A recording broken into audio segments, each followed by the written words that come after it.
नमस्कार दोस्तों, मैं गिरिराज व्यास आप सभी का मेरे इस वीडियो लेक्चर में स्वागत करता हूं। इस वीडियो लेक्चर का टॉपिक है डेप्थ फर्स्ट सर्च, जो कि एक ग्राफ ट्रैवर्सल एल्गोरिथम है। इससे पहले वाले वीडियो लेक्चर में मैंने आप लोगों को breadth first search traversal algorithm बनाया था। जिन्होंने वो वीडियो नहीं देखा है उनके लिए मैंने उसका लिंक नीचे डिस्क्रिप्शन बॉक्स में शेयर कर दिया है। ग्राफ ट्रैवर्सल का मतलब होता है कि ग्राफ में दी गई सभी वर्टेक्स को और एज को एक बार एग्जैक्टली वंस एक बार विजिट करना होता है इन ए वेल डिफाइंड ऑर्डर। और ये ट्रैवर्सल करने के लिए हमारे पास कई सारे एल्गोरिथम्स हैं, जो कि सबसे ज़्यादा काम में आते हैं। वो दो एल्गोरिथम्स हैं। पहला है ब्रेड्थ फर्स्ट सर्च एल्गोरिथम, जिसको कि मैंने एक पिछले वीडियो लेक्चर में समझाया था, और दूसरा होता है डेप्थ फर्स्ट सर्च एल्गोरिथम, जिसको कि आज हम इस वीडियो लेक्चर में देखेंगे। Now we will start depth first search algorithm. जैसा कि ये नाम से ही बता रहा है कि डेप्थ फर्स्ट मतलब हम ग्राफ को डीपर एंड डीपर ट्रैवर्स करेंगे, या फिर हम ट्रैवर्सिंग को बोल सकते हैं विजिट करना, या फिर हम बोल सकते हैं वर्टिसेस को डिस्कवर करना। That means in graph traversal vertices और नोड्स, आप जानते हैं वर्टेक्स को नोड भी कहा जाता है, आर ट्रैवर्स्ड, या फिर हम बोल सकते हैं विजिटेड, या बोल सकते हैं discovered in depth first order. So in this method हम क्या करते हैं, ग्राफ में दी हुई वर्टेक्स के में से कोई भी एक रैंडम वर्टेक्स स्टार्ट करते हैं, और उस वर्टेक्स में से उसके नेबर को एडजेसेंट जो नोड होती है, अगर वो विजिटेड नहीं है तो उसको हम विजिट करते हैं। अब क्या करते हैं, हम इस नेबर के नेबर को विजिट करते हैं, ना कि जो हमने स्टार्ट में रैंडम वर्टेक्स ली थी उसके दूसरे नेबर को। डेप्थ फर्स्ट सर्च में हम डीपली जाते हैं, मतलब पहले हमने रैंडम वर्टेक्स ली, फिर उसके नेबर के पास गए, फिर उसके नेबर के पास गए, एंड सो ऑन, जब तक चले जाते हैं जब तक कि किसी पर्टिकुलर नोड का या तो कोई नेबर नहीं बचा हो, या फिर कोई जो नेबर है वो अनविजिटेड नहीं बचा हो। जैसे ही इसको हम बोलते हैं सिंगल पाथ। जैसे ही सिंगल पाथ ख़त्म होता है, हम वापस बैक ट्रैक करते हैं और वहाँ पहुँचते हैं, उस वर्टेक्स पे पहुँचते हैं जिसकी एडजेसेंट वर्टेक्स अभी भी अनविजिटेड है, और फिर हम इस नए पाथ पे ट्रैवर्सिंग स्टार्ट करते हैं। ऐसा हम बार बार करते रहते हैं जब तक कि हमारे पास सभी जो नोड्स है इस पर्टिकुलर रैंडम वर्टेक्स जो हमने सेलेक्ट करी है, उस वर्टेक्स से जो पहुँचने वाले तक की जो नोड्स है उनको हम विजिट नहीं कर लेते, तब तक ये प्रोसेस चलता रहता है। नाउ अब ये भी पॉसिबल हो सकता है कि जिस ग्राफ को हम ट्रैवर्स कर रहे हैं वो फुली कनेक्टेड ग्राफ नहीं हो। अब जब फुली कनेक्टेड ग्राफ नहीं होगा तो इसका मतलब है कि कुछ वर्टिसेस अभी भी अनडिस्कवर्ड है। तो हम फिर क्या करेंगे, एक रेंडमली कोई भी एक नई वर्टेक्स चूज़ करके सोर्स नोड बना देंगे उसको, और फिर ये पर्टिकुलर सर्च वापस हम इस न्यू सोर्स के साथ में रिपीट करेंगे।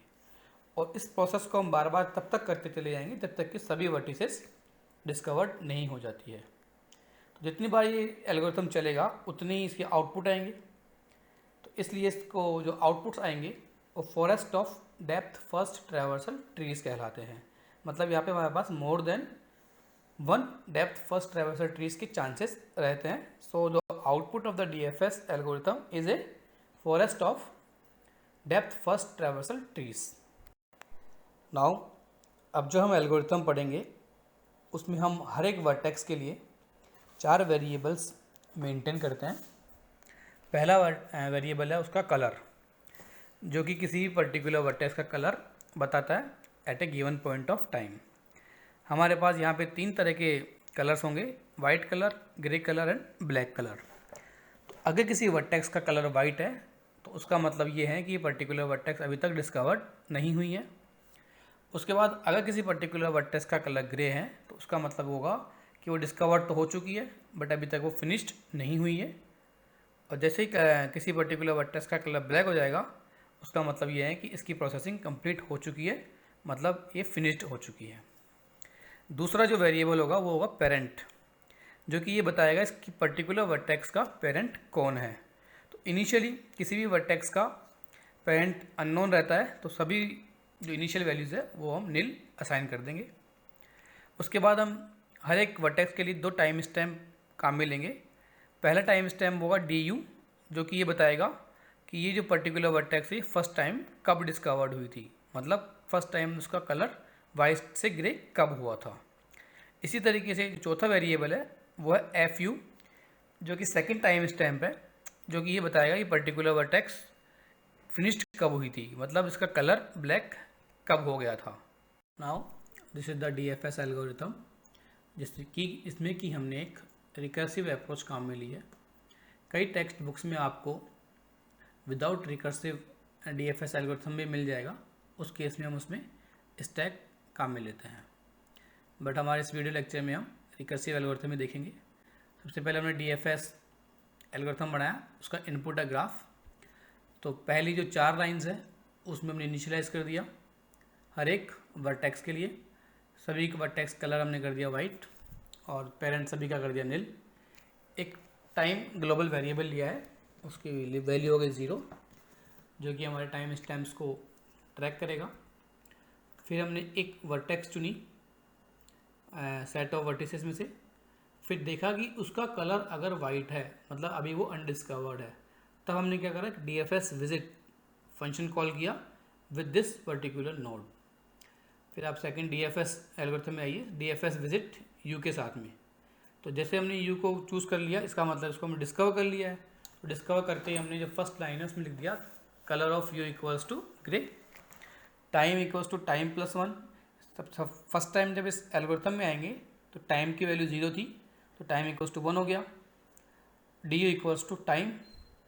फिर हम क्या करेंगे, ये जो पर्टिकुलर वर्टेक्स है यू, इसकी जो एडजेसेंट वर्टेक्स है उनमें से हम किसी भी एक वर्टेक्स को चूज़ कर लेंगे। नाउ अगर इस वर्टेक्स का कलर भी वाइट है, इसका मतलब ये हुआ कि ये जो वर्टेक्स है वी, ये कहाँ से आ रही है, यू वी एज से आ रही है, तो वी का पेरेंट हो जाएगा यू। अब हमें डी पर जाना है, तो डी पर जाना है तो हम क्या करेंगे, DFS विजिट कॉल करेंगे, लेकिन इस बार जो वर्टेक्स होगी वो कौन सी होगी, वी। अगेन जब हम वापस DFS विजिट की फर्स्ट लाइन पे जाएंगे तो पहले हम वी को ग्रे करेंगे। इस तरीके से हम बार बार इस रिकर्सिव एल्गोरिथम में घूमते रहेंगे। अब जैसे ही किसी पर्टिकुलर वर्टेक्स के एडजेसेंट नेबर्स फिनिश हो जाएंगे तो हम डायरेक्टली कहाँ पे आएंगे, 8th लाइन पे आएंगे, जहाँ पे हम उस पर्टिकुलर वर्टेक्स कलर ब्लैक कर देंगे और उसको फिनिश टाइम बढ़ा देंगे, time equals to time plus 1 करके। तो this is our recursive algorithm, और ये हम एक एग्जांपल देखेंगे, उसमें आपको बहुत ही ईजिली समझ में आ जाएगा। अब जो हमने DFS एल्गोरिथम देखा था उसको हम एक एग्जांपल से समझेंगे। आपके स्क्रीन पे ग्राफ दर्शाया गया है, इसमें 6 वर्टिसेस है। तो हमारे जो एल्गोरिथम के अकॉर्डिंग हम चलते हैं। सबसे पहले हम इनिशियलाइजेशन करेंगे, तो सभी वर्टिसेस का कलर वाइट हो जाएगा, सभी वर्टिसेस का पेरेंट नील, और जो टाइम है जो कि ग्लोबल वेरिएबल उसकी वैल्यू 0। अब हम कोई भी एक रैंडम वर्टेक्स यहाँ पे सेलेक्ट कर सकते हैं। तो लेट्स सपोज हमने यू एक रैंडम वर्टेक्स सेलेक्ट करी है, तो हमारा अब जो काम स्टार्ट होगा वो यू से स्टार्ट होगा as a source node. This is step 1। अब यू हमने डिस्कवर कर लिया है, तो कलर ऑफ यू हो जाएगा grey, time equals to time plus 1, जो कि 0 था, तो 0 + 1 इक्वल्स टू 1, और डी यू का जो टाइम स्टैम्प वो हो जाएगा 1, मतलब इसको हमने फर्स्ट टाइम कब डिस्कवर किया है। स्टेप 2 में हम क्या करेंगे, यू के एडजेसेंट वर्टिसेस को चेक करेंगे, उसमें से भी हम देखेंगे कौन सी वर्टेक्स वाइट है। सबसे पहले हमने अब यहाँ पे 2 वर्टिसेस है जो कि यू के एडजेसेंट है, वी एंड एक्स, तो आप कोई सी भी वर्टेक्स चूज़ कर सकते हैं। लेट्स सपोज हमने वी वर्टेक्स चूज़ करी, तो पहले हमने वी वर्टेक्स जैसे चूज़ करी तो हमने देखा उसका कलर क्या है, वाइट, तो हमारी कंडीशन सेटिस्फाई हो जाएगी। तो फिर अब हम DFS विजिट वापस वी के लिए कॉल करेंगे, तो इसका जो पेरेंट हो जाएगा, वी का पेरेंट कौन है, यू, क्योंकि वी को यू से डिस्कवर्ड किया गया है। Time equals to time plus 1, तो टाइम की वैल्यू 2 हो जाएगी और डी की वैल्यू 2 हो जाएगी, जैसा कि आप स्टेप 2 के सामने जो ग्राफ दर्शाया गया है उसमें देख सकते हैं। नाउ नेक्स्ट हम वी की जो एडजेसेंट नेबर है उसको चेक करेंगे। हमें पता है कि वी का जो एडजेसेंट नेबर है वो है वाई, तो वाई का कलर क्या है अभी, वाइट, तो हमने वाई को भी, अब वाई के लिए हम DFS विजिट कॉल करेंगे। तो सबसे पहले इसका हम पेरेंट ऑफ वाई बनाएंगे वी, कलर ऑफ वाई कर देंगे ग्रे क्योंकि अभी डिस्कवर्ड हो चुका है, time equals to time plus 1, जो कि पहले 2 था अब हो जाएगा 3, और डी वाई ये हो गया 3। जैसे कि आप ग्राफ में देख सकते हैं। इसके बाद नेक्स्ट स्टेप में हम y की जो एडजेसेंट वर्टेक्स है उसको चेक करेंगे। यहाँ पे आप देख सकते हैं कि y का एडजेसेंट वर्टेक्स क्या है, x है, इसका कलर क्या है, वाइट है। तो अब इस x के लिए हम DFS विजिट एल्गोरिथम कॉल करेंगे। तो उसके पहले हम जो पेरेंट ऑफ x है वो हो जाएगा y, कलर ऑफ x हो जाएगा ग्रे, टाइम इक्वल्स टू 4, तो dx इक्वल्स टू क्या हो जाएगा 4। तो आप जैसे कि आप अपने ग्राफ में देख पा रहे हैं। नाउ नेक्स्ट स्टेप में हम x का एडजेसेंट वर्टेक्स चेक करेंगे। x का जो एडजेसेंट वर्टेक्स वो है v, लेकिन हमने जब v को देखा तो v तो ऑलरेडी ग्रे है कलर में, इसका मतलब वो ऑलरेडी डिस्कवर्ड हो चुका है। तो अब हम x से हम v पे नहीं जाएंगे। तो ऐसी जो एज होती है उसको बोलते हैं बैक एज। स्टेप 6 पे आके देखते हैं। अब x के पास ऐसा कोई एडजेसेंट वर्टेक्स बचा ही नहीं है जो कि अनडिस्कवर्ड है। तो x से अब आगे नहीं बढ़ पा रहे हैं, इसका मतलब x क्या हो चुका है, फिनिश हो चुका है। तो x का कलर तो कर देंगे black, time equals time plus 1 करके f ऑफ x बना देंगे। मतलब f ऑफ x क्या हो गया 5। ओके, जैसे कि आप अपने ग्राफ में आराम से देख सकते हैं। जैसे ही वर्टेक्स x फिनिश हो जाएगी तो कंट्रोल अब x के पेरेंट के पास जाएगा। x का पेरेंट है y। ना हम y के और एडजेसेंट वर्टेक्स चेक करेंगे। ऐसा कोई एडजेसेंट वर्टेक्स बचा ही नहीं है y का जो कि अभी अनडिस्कवर्ड हो। इसका मतलब y भी अब फिनिश्ड हो सकता है। तो हम कलर ऑफ y कर देंगे ब्लैक, टाइम को बढ़ा देंगे 1 से और टाइम f ऑफ y कर देंगे 6, जैसे कि आप ग्राफ में देख सकते हैं स्टेप 7 वाले ग्राफ में। फिर स्टेप 8 में आएंगे अपन। अगेन जैसे y फिनिश्ड होगा तो y कंट्रोल कहाँ भेजेगा, उसके पेरेंट के पास। पेरेंट कौन है, v है। नाउ v भी फिनिश्ड हो चुका है क्योंकि इसके पास ऐसी कोई एडजेसेंट वर्टेक्स बची नहीं है जो कि अनडिस्कवर्ड हो। तो कलर ऑफ v भी हम कर देंगे black, time equals to time plus 1 करके एफ वी को असाइन कर देंगे। तो एफ वी इक्वल्स टू हो गया 7, as you can see in the graph. Now step 9 में हम जो वर्टेक्स v है उसके पेरेंट के पास कंट्रोल चले जाएगा, वो है u। अब u का एक और एडजेसेंट वर्टेक्स है वो है x।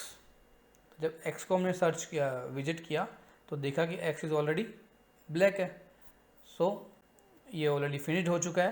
तो ऐसी एज को हम बोलते हैं फॉरवर्ड एज। और ये फॉरवर्ड एज और बैकवर्ड एज जो भी होती है उसको हम ट्री में कंसिडर नहीं करते हैं, as you can see in the graph of step 9। Now step 10 में अब यू का कोई ऐसा वर्टेक्स बचा ही नहीं है जो कि उसके एडजेसेंट हो और अनडिस्कवर्ड हो। That means U is also finished. तो colour of U becomes black, time equals to 7 + 1 8 और एफ ऑफ यू कर देंगे 8। अब अगर आप एक बार एल्गोरिथम में देखेंगे तो ये DFS विजिट जो एल्गोरिथम था ये एक बार पूरा फिनिश हो चुका है। जब एक बार पूरा फिनिश हो चुका है तो इसने हमको एक डेप्थ फर्स्ट ट्रैवर्सल ट्री दे दिया है। अब वापस जो कंट्रोल है वो कहाँ जाएगा, DFS वाले एल्गोरिथम पे जाएगा। नाउ जब DFS वापस अपने वर्टिसेस को चेक करेगा तो उसमें उसको मिलेगा कि W का कलर अभी भी क्या है, वाइट है। तो अब हम DFS विजिट W वर्टेक्स को सोर्स नोड मानते हुए कॉल करेंगे। तो सबसे पहले हम W का कलर ग्रे बनाएंगे और time equals to time plus 1 करके DW इक्वल्स टू 9 कर देंगे, जैसे कि आप स्टेप 11 वाले ग्राफ में देख सकते हैं। नेक्स्ट स्टेप में हम W के एडजेसेंट वर्टेक्स को चेक करेंगे। सबसे पहले हमने देखा कि एडजेसेंट वर्टेक्स Y है, लेकिन जैसे हमने Y को विजिट किया तो Y क्या है, ऑलरेडी ब्लैक है और y is less than DW। तो इस तरह की एज को हम बोलते हैं क्रॉस एज, और जो क्रॉस एज होती है वो भी आपके ग्राफ में इंक्लूड नहीं करी जाती है, as you can see in the graph of step 12। Next हम दूसरे एडजेसेंट वर्टेक्स को देखेंगे W के, जो कि है Z। तो सबसे पहले हम पेरेंट ऑफ Z हो जाएगा W और कलर ऑफ Z हो जाएगा ग्रे, टाइम स्टैम्प हो जाएगा 10, DW हो गया 10 इन स्टेप 13।